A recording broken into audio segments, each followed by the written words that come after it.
फहरिस्त में शामिल है जहां पाकिस्तान की बदनामी का मसला हो, उसके लिए वो अपने मीडिया को इस्तेमाल करता है। एम्बेसडर की बेटी घर से पैदल निकली और मार्केट में आई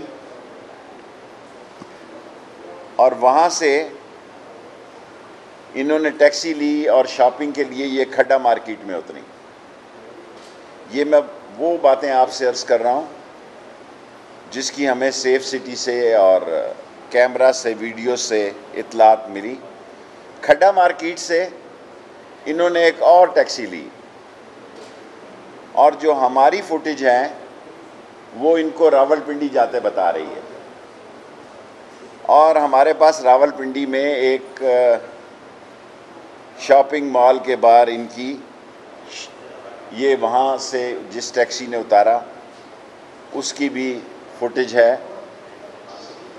और बाद में दामने को पर तीसरी टैक्सी जो है, हमें जो गैप है सिर्फ कि ये रावलपिंडी से दामने को कैसे पहुंची, दामने को से जो तीसरी टैक्सी है उस ड्राइवर को भी इंटरव्यू किया और जिससे फिर इन्होंने हैबत को फ़ोन किया। हालांकि F6 से ये घर पहले जा सकती थी लेकिन इन्होंने F9 जाने को अहमियत दी। रात 2 बजे इन्होंने हमें तहरीर दी है और फ़ॉरेन ऑफिस के बाद हमने ख़ुद वहाँ फ़ॉरेन ऑफिस से भी हम बिल्कुल राब्ते में थे और उसके बाद इनकी दरख्वास्त पर हमने 365, 354, 506 और 34 PPC के तहत मुकदमा दर्ज कर दिया है। ये रात 2 बजे हमने FIR इनके घर से कलेक्ट की क्योंकि वज़ीर आज़म इमरान ख़ान की ये हदायत थी कि इस केस को जल्द अज जल्द पाया तकमील तक पहुँचाया जाए। और जैसे जैसे वो हमसे तावन कर रहे हैं इस केस की जो है वो कड़ियाँ खुल रही हैं। लेकिन हमारी फुटेज में खड्डा मार्केट से उनका रावलपिंडी जाना और फिर वहाँ शॉपिंग मॉल पर उतरना ये भी हमारी इन्वेस्टिगेशन में शामिल है। अब मसला सिर्फ ये है कि हम इन्वेस्टिगेट कर रहे हैं कि ये रावलपिंडी से दामने को कैसे आई। जिस वक्त ये गुत्थी जो है आज शाम तक सुलझ गई, हम रावलपिंडी की फुटेज देख रहे हैं तो मेरा ख़्याल है इस केस की सारी कड़ियाँ मिल जाएंगी और हम इंटरनेशनल मीडिया को ख़ास तौर पर जिसको कि इंडिया ने मिसगाइड किया हुआ है, हकीकत के करीब ले जाने में कामयाब हो जाएंगे और सारी सूरत हाल दुनिया के सामने रखेंगे। और ये हमारे रीजन में, क्योंकि हमारी अहमियत बहुत बढ़ चुकी है, इस रीजन में इमरान ख़ान की हुकूमत की जो फॉरेन पॉलिसीज़ की मकबूलियत है और जिस तरह उनकी एब्सोल्युटली नॉट जो है वो दुनिया में पाकिस्तान में मकबूल तरीन बात मानी गई है, ऐसे आलम में इंडिया जो है वो हमारे ख़िलाफ़ कोई प्रोपेगंडे को हाथ से नहीं जाने दे रहा। और सेकंड, दासू का मसला है। इंटीरियर मिनिस्ट्री इनको होस्ट कर रही है। ये 15 लोग कल गए, पाकिस्तान आर्मी और पाकिस्तान की आर्म फोर्सेस की एजेंसियां, वो सारी इस इन्वेस्टिगेशन में ज़बरदस्त मेहनत कर रही हैं। और कल बाई हेलीकॉप्टर ये दासू गए और वहाँ उन्होंने सारी, अब जॉइंट इन्वेस्टिगेशन है, उनके भी 15 लोग हैं और हमारी एजेंसीज़ के भी लोग हैं। कल इंटीरियर मिनिस्ट्री को अप्रिशिएट किया गया है व्हाट्सएप पे कि हमने उनको होस्ट किया और पाकिस्तान की एजेंसीज़ ने इसमें कमाल उनके साथ कोऑपरेशन किया, जिसको उन्होंने अप्रिशिएट किया। सिर्फ़ एक बात उन्होंने की है कि हमारा बयानिया और आपका बयानिया एक होना चाहिए, क्योंकि पाकिस्तान और चीन की दोस्ती लाजवाल है, हमालिया से बुलंद है और कल जो इस बात को इतना उछाला गया था कि दासू में काम बंद हो गया है, वो रात को दासू की ऑर्गेनाइजेशन ने स्टेटमेंट जारी कर दी कि पाकिस्तानी भी वहाँ बहाल हैं और काम भी जारी रहेगा, और पाकिस्तान और सी पैक के जो प्रोजेक्ट्स हैं और पाकिस्तान के जो डैम्स के प्रोजेक्ट हैं उस पर कोई हरफ नहीं आने दिया जाएगा। और चीन की हुकूमत बखूबी समझती है कि हम अपनी बसात से ज़्यादा अपनी ज़िम्मेदारी अदा कर रहे हैं, और चीन को पाकिस्तान की एजेंसियों पर, इन्वेस्टिगेशन पर और इंटीरियर मिनिस्ट्री की तमाम हॉस्पिटैलिटी पर उन्होंने हमारा शुक्रिया अदा किया है। और वन लाइनर उन्होंने बात की है कि जो आप बयान जारी करें, और इस पे बयान हमने उनसे कहा कि फ़ॉरेन ऑफिस से आप मिल के जारी करें, क्योंकि इंटीरियर मिनिस्ट्री का ये काम नहीं है हमारा, क्योंकि बॉर्डर मैनेजमेंट हमारे पास है। सो बॉर्डर मैनेजमेंट के बारे में जो बात होती है वो हम लोगों से सलाह मशवरे के बाद कौम को बता देते हैं। सो दोनों बातें जो हैं वो मैंने आप तक पेश कर दी हैं। 5 मिनट प्रेस कॉन्फ्रेंस के हो गए हैं, 5 मिनट सवालों के। 16 तारीख को ये वाक़या हुआ है। कल उन्होंने ये 8:30 बजे रिपोर्ट किया है, और ज़ाहिर है कि जो डिप्लोमेट के केस होते हैं वो फ़ॉरेन एम्बेसी के ज़रिए आते हैं, लेकिन हमने उनसे रिक्वेस्ट की कि हमें हार्ड कापी चाहिए पर्चा काटने के लिए। अफ़गान एम्बेसी ने तावन किया और रात 2 बजे हमें ये हार्ड कापी दी।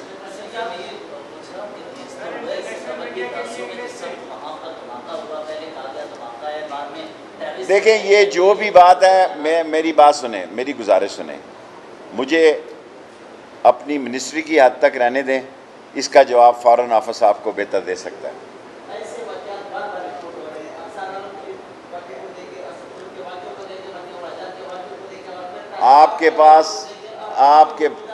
आपके पास हमेशा यही सवाल होता है, सब सवालों की इन्वेस्टिगेशन हो रही है। पिछली 4 प्रेस कॉन्फ्रेंसों के में आपका यही सवाल है। Yes, for the all international media, I want to inform all of the media that police is investigating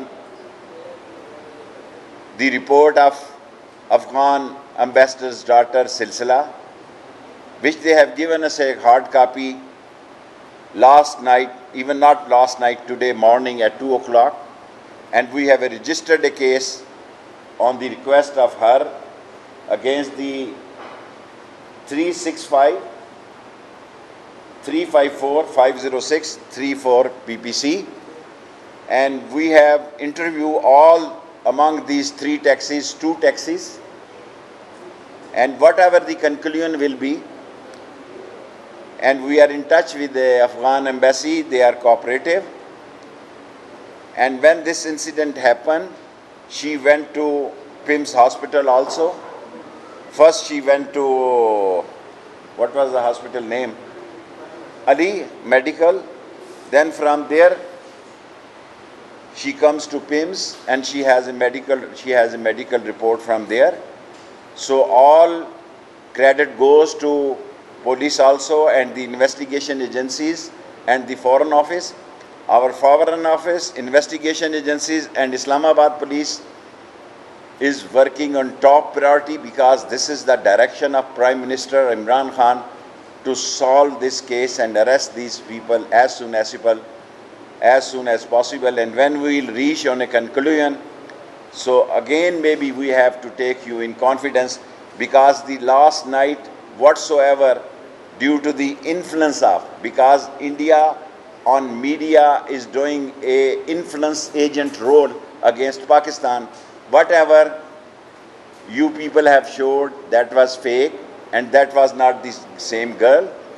And when the conclusion will come, when the investigation will be completed, maybe day after tomorrow or tomorrow, we'll take you all in confidence. Last 3 questions.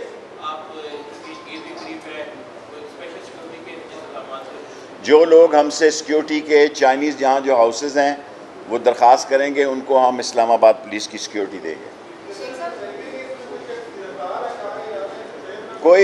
कोई case ऐसा नहीं है। उनके case में देखें, एक taxi वाला उनको रावलपिंडी उतार के आया।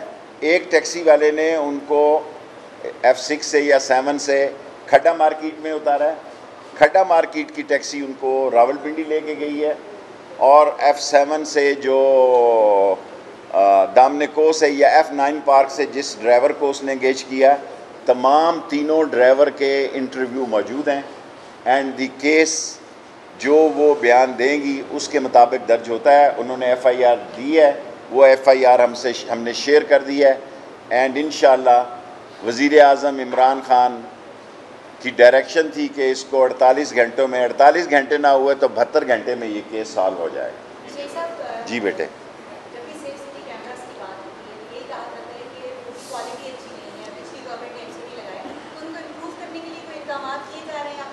हमारे पास 1900 कैमरे हैं। आमिर को, चेयरमैन CDO को मैंने कहा, कल प्राइम मिनिस्टर से भी एक दरख्वास्त की है कि हमें 1500 कैमरे और ख़रीदने की इजाज़त दी जाए। लाहौर में जिस तरह सेफ सिटी लाहौर के कैमरों ने ये एक बहुत बड़ा 16 घंटे के अंदर केस पकड़ा है, अगर हमें ये 15, वैसे तो हमें 4000 कैमरे चाहिए, लेकिन अगर हमें 1500 कैमरे मिल जाएं तो रावलपिंडी और इस्लामाबाद एटलीस्ट उसकी क्वालिटी बेहतर हो जाएगी। और मैंने शौकत तरीन साहब से बात की है, रात प्राइम मिनिस्टर साहब से भी बात की है। आमिर CDA हमारे अंडर अदारा है, उससे कहा है इंशाअल्लाह ताला वो पैसे आमिर साहब CDA चेयरमैन दे देंगे तो हम ये 1500 कैमरे और इंस्टॉल कर देंगे ताकि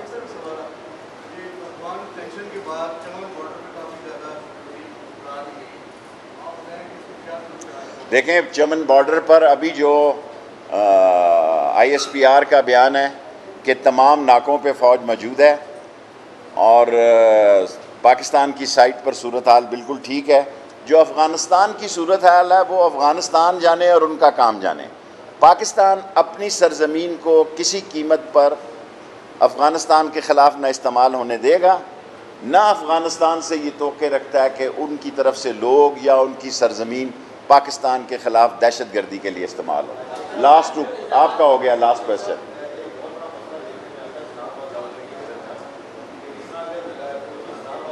very good question, very good question. हम रावलपिंडी और इस्लामाबाद की पुलिस का एक जॉइंट सिस्टम करना चाहते हैं क्योंकि इस्लामाबाद की वारदात से KPK में निकल जाता है, रावलपिंडी में निकल जाता है और दूसरी जगह ना शहर छोड़ा है वहाँ से निकल जाता है। आपने ज़बरदस्त सवाल किया, इस पर हम काम कर रहे हैं कि रावलपिंडी और इस्लामाबाद पुलिस का एक जॉइंट वेंचर हो जाए ताकि रावलपिंडी और इस्लामाबाद में जहाँ मुलज़म यहाँ से उधर या उधर से इधर आ जाते हैं उनका मुहासबा किया जाए। Thank you very much.